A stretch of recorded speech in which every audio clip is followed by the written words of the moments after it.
ఈ ఉదయం వాగ్దానం మీకోసం ఎలా ఉన్నారు? బాగున్నారా? ప్రార్థన చేసుకుంటున్నారా? దేవుడు నమ్మదగిన వాడు. మన ప్రార్థనకు ప్రతిఫలం ఇస్తాడు, మన ఇంటికి జవాబిస్తాడు, మన కన్నీటికి ఫలం ఇస్తాడు.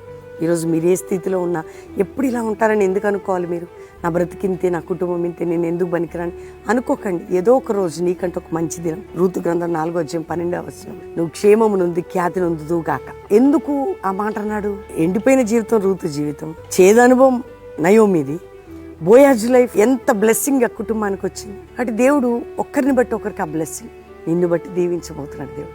నీ లైఫ్ ఒకవేళ ఎండిపోయిన ఈరోజు దీవెన నొందుకే బిడ్డగా మారబోతున్నావు. నువ్వు క్షేమము నుండి ఖ్యాతి నొందుదుగాక. ఆమేన్. God bless you.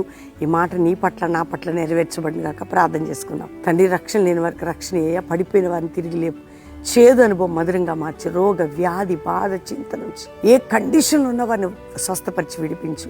అప్పుల బాధ, ఆర్థిక సమస్యలు, ఉద్యోగలేమి నుండి, పిల్లలు లేరని బాధ నుంచి వారికి బిడ్డలనిచ్చి నాయన, ఎవరి కుటుంబాల శోధనలు ఉన్నారు విడిపించి వారికి మంచి పేరు, ఖ్యాతి, క్షేమం కలగాలి. ఏ దేశంలో ఉన్న సమృద్ధి, ప్రమోషన్స్, జాబ్స్, ట్రాన్స్ఫర్స్, నాయన కోర్టు కేసుల నుంచి విడుదల, ప్రతి సమస్య నుండి విడిపించి మ్యారేజ్ డే, బర్త్డే బిడ్డల్ని బ్లెస్ చేస్తూ అందరిపై శుభములను పలుకుతూ యేసు నామములో అడుగుచున్నాం తండ్రి. ఆమేన్. Pastor Praveen official Insta follow అవ్వండి. God bless you. ప్రైజ్.